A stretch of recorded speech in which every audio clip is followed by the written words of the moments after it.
Welcome once again to Living in the 21st Century. Joining me today is Nate Banks and his two daughters from Soup City, Denver, and Dazoni, Paulet. I want to welcome you on Living in the 21st Century this morning. Thank you, and thanks for having us. Beautiful. These are actually my granddaughters. Okay. And my name is Nate Banks, and theirs is their last name is Pollitt, and they're called the Soup City Kids. Nice. I like that name, Soup City Kids. Could you tell me where that came from? Well, we're in the city of Camden, New Jersey, and Campbell Soup started here, and like everybody around here grew up on soup. So it was the perfect name for the kids, the Soup City Kids. Oh, I see. Well, look at that. Name after a favorite brand, Campbell's brand. Well, I like the Soup City Kids. It's a beautiful name for kids. So tell me a little bit about your granddaughters, and then I eventually speak to them. Yes, well, I got tired of watching the kids dance and sing to inappropriate and rap to inappropriate movie.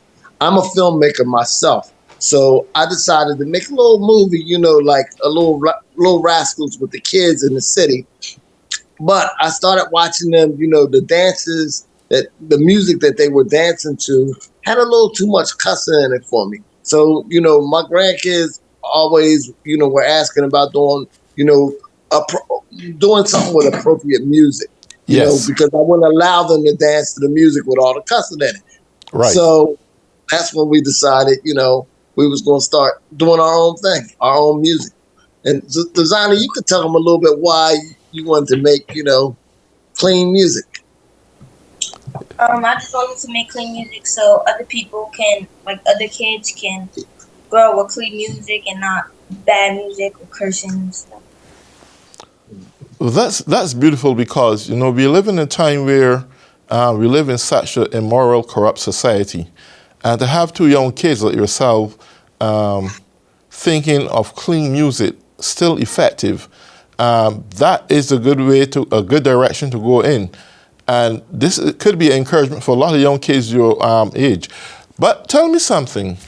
Where would you like to see yourself going in the future? And other kids who may potentially have the desires and ambition that you do. Where do you see yourself going? Me? Yes. I see myself going far with this. She wants to, tell them what you want to do.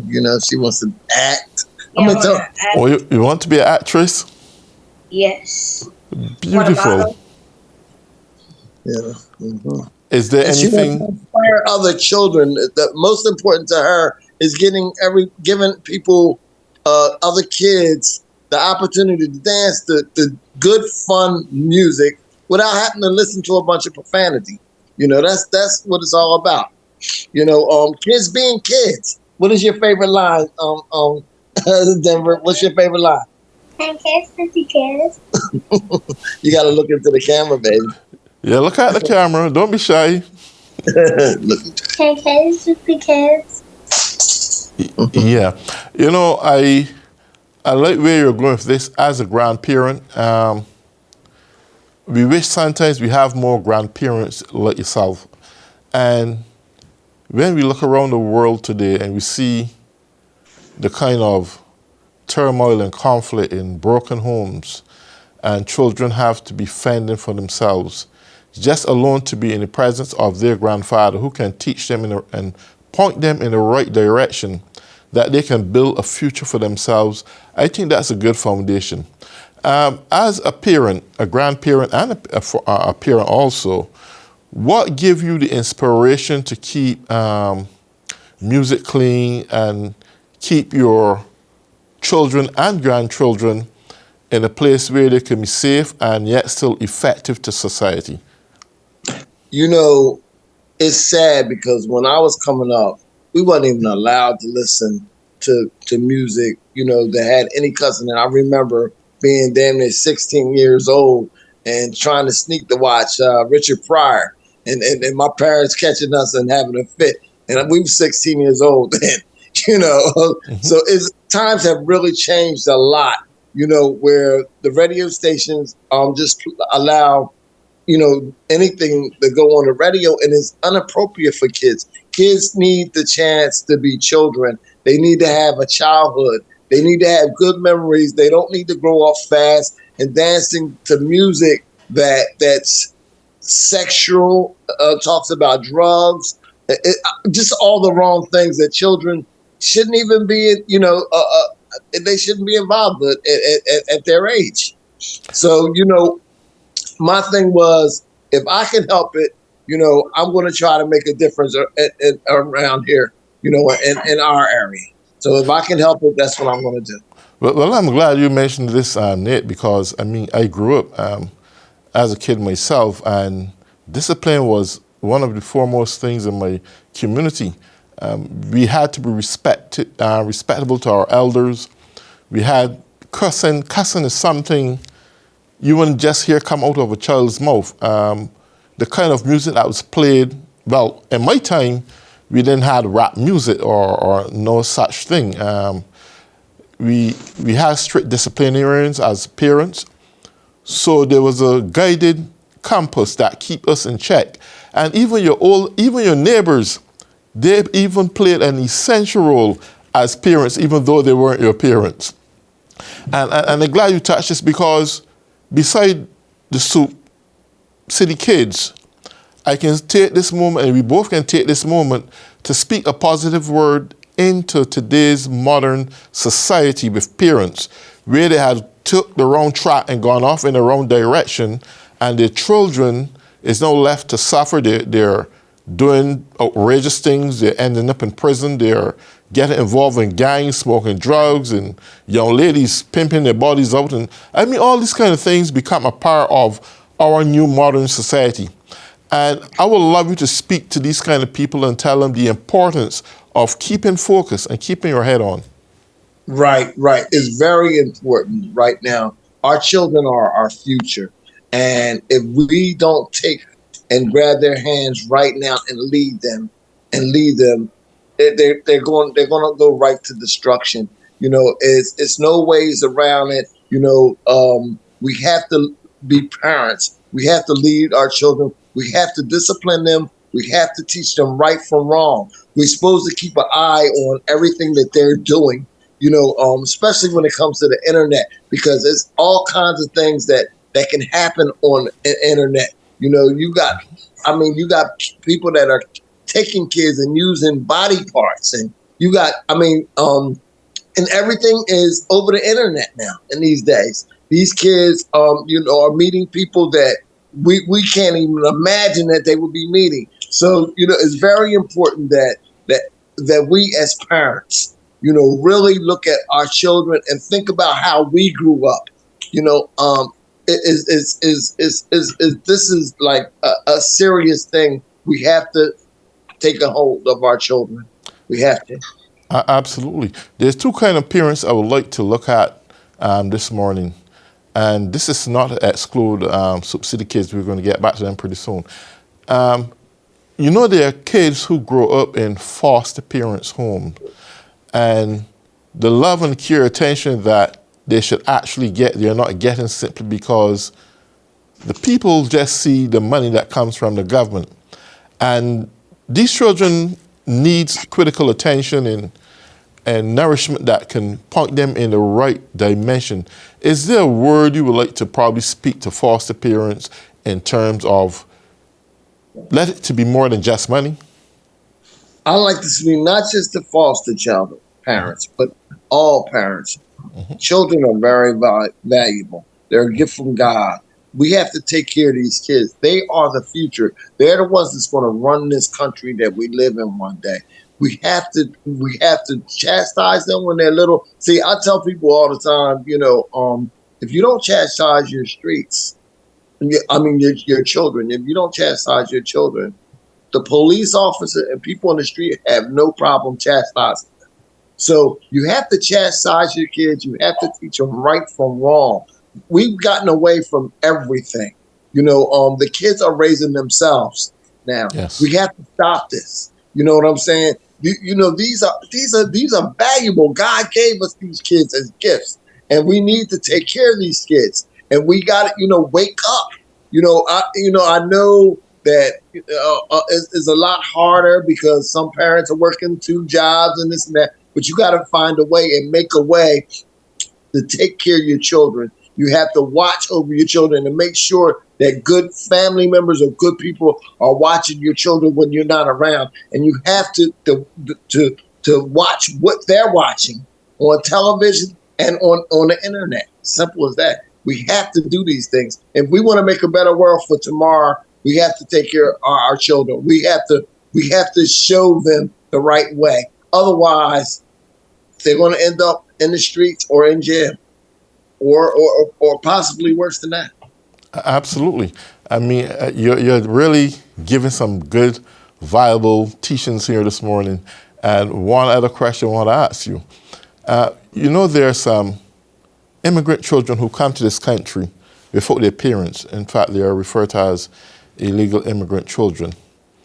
And it touches my heart because these kids doesn't have the time to focus on school or education. Most of the times they may be hungry. They're not in the system. They're just on the United States boundaries and they're seeking help.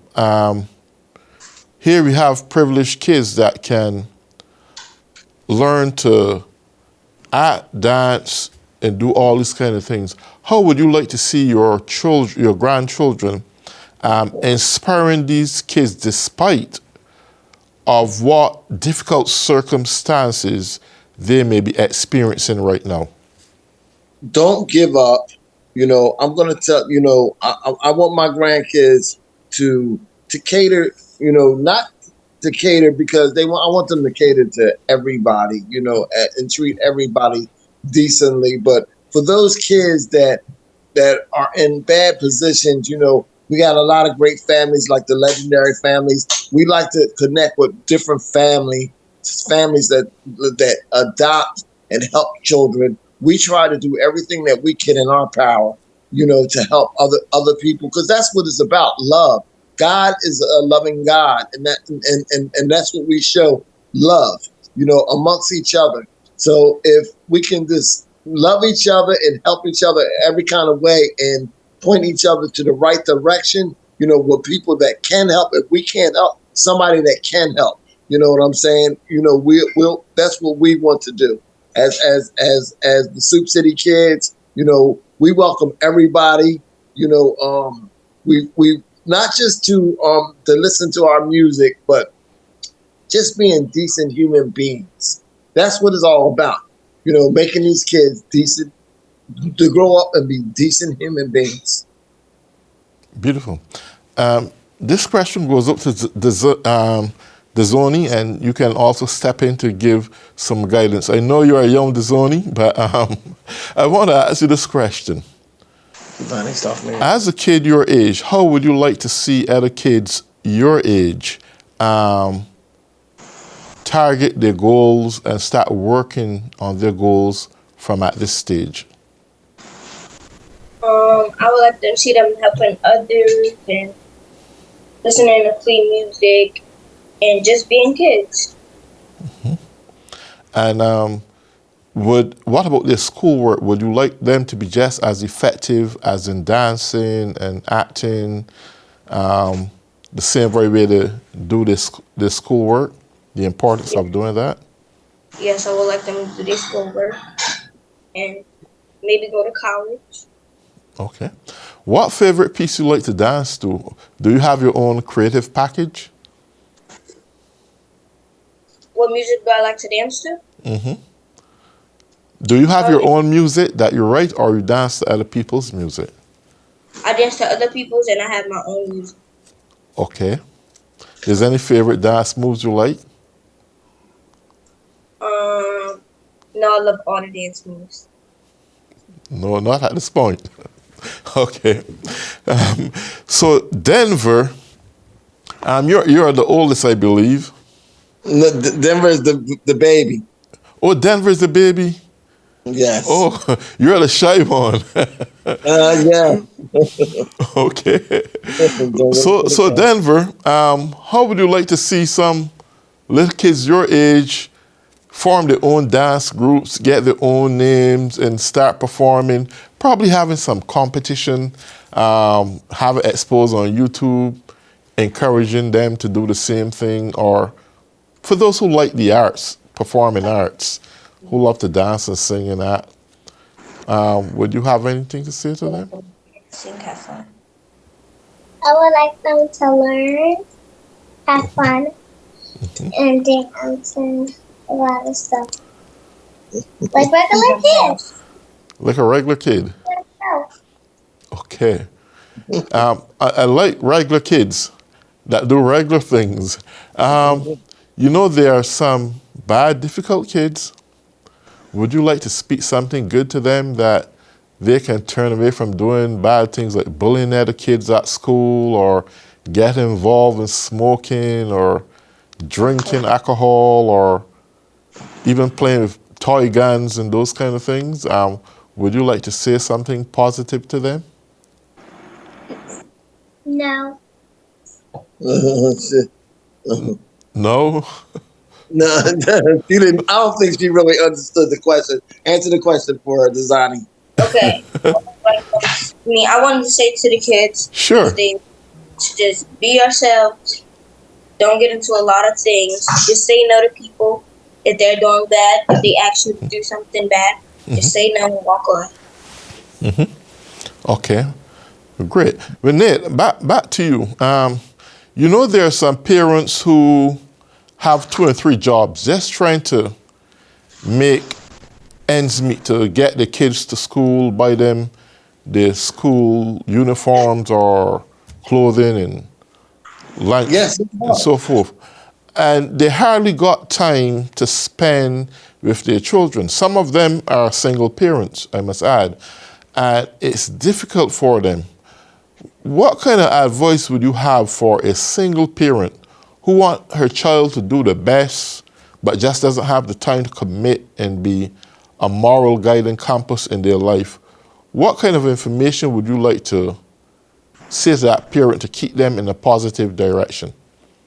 It's very hard out there, and I understand this. You have a lot of single women that that are doing this alone, and yes, it's hard because have the responsibility of paying all your bills, so you have to work. Your children are in, you try to keep them in school, and only thing I could say is try to get family members, or you need help.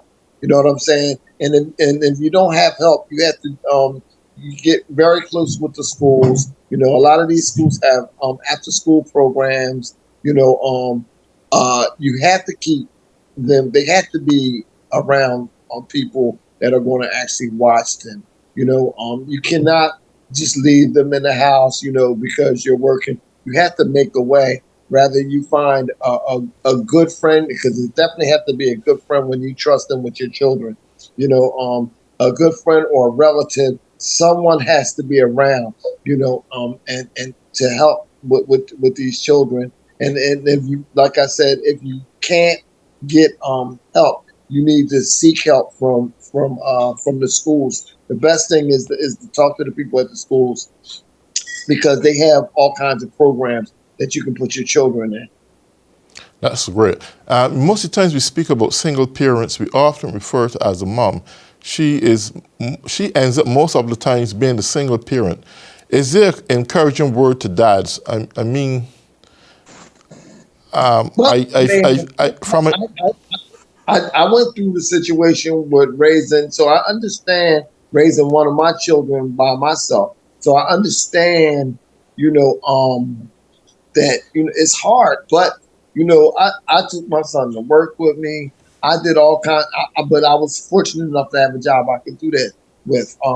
But I made sure that he was with a grandmother, or he was with an aunt, or he was with somebody when I was working. When there was times that he couldn't go with me, or we didn't have I didn't have uh, anywhere for him to go. I made sure that it was a family member or a good friend that I let him stay with while I was at work doing what I had to do to provide. So I understand, but there's where is a will is a way. Mhm. Best believe you can find a way. To make sure that your child has the proper guidance. You just gotta want to. It might be a little extra work, but you can do it. Yes. Do you think fathers today should play a more effective role, especially when there's just a mom, not a married couple, let's say it's sharing responsibility, but some fathers just get the woman pregnant and just run off on their own, and there's a struggling mother. What would you say to a father like that, actually? A father plays a big role, and I don't even understand a man that can walk away from his children. To be honest with you, I have 7 children, and I love them all dearly. And I was involved with each one of my kids' life. Rather I was with the mother or not. My kids and I have a very close relationship. As a father, we're the one that guide them and teach them, and you want your daughters to want a man that's like their father. You want your sons to be like their father. So the father teaches the right from wrong. He teaches the respect. He leads the household, and that's what is so important for men. To stay involved with their children's lives, because it's we as parents don't realize the effect that we have on children and what their life can turn out without the proper, guidance from parents, mothers and fathers. It's very important. It's very important that you stay in your child's life and you guide them and you give them the best education, the best, just being the best parenting that's possible for you. It's very important. Okay. Do you think the fathers today in this 21st century are different to the fathers, let's say, in you and my time growing up? Much different, much different. You got to understand, and I understand. You had, since we came up, a lot of drugs that came to into society, where it destroyed the parenthood. And it destroyed the families. So the families are, you can't, like, you got 3 generations out there that raised themselves. So if they don't know love, or if they wasn't raised with a mother or a father, somebody missing out, how can they teach their children? So it's very different, and it's like, that's why you got to grab these babies while they're young and teach them right from wrong, because you got 3 generations out there that really didn't have the nourishing that we had at my age coming up. We had a mother and father that cared about us and taught us right from wrong. You got generations out there that was fighting just to eat. You know what I'm saying? They were Yes. raising themselves. Beautiful. Well, Nate, I mean, we're coming up on the last 2 minutes of our program, and I want to thank the Soup City Kids for coming on today. Thank you. And I want to give you the final word of advice to parenting and bringing children up in the right direction. And I give that minute to you to do so. Well, all I can say, your children are your future. You must love, nourish, and take care of your children. You must watch over them and guide them. That's the most important thing you can do for these kids, because one day they will be the kids that will lead this world that we live in. And if you don't teach them the right things, you're only going to get back what you put into them. So imagine what you put into them. That's what you're going to get back out of them when they become adults. So if you put great things into them, you're going to get great things. If you put nothing into them, you're not going to get anything. And that's just the bottom line. Our children are our future. We must love and take care of them. And I just hope everybody hears what I'm saying, and think about your children, because they're a gift from God, and we have to just love on them and take care of them, and they'll do the same thing to their children, but they have to see it come from us in order for them to do it to their own. And I appreciate, everybody, that's listening to us. I hope you all follow the Soup City Kids on all platforms, on Facebook and Instagram. TikTok, just every social media. Yeah, under Okay. Denver dot Dazoni and Soup City Kids. Denver dot Dazoni and Soup City Kids. Okay. Well, Nate Banks, I want to thank you. Denver and Dazoni, I want to thank you both for coming on. The Soup City Kids. And for all those who have been tuning in on Living in the 21st Century, have an enjoyable day. Thank you. Thank you. Thank you.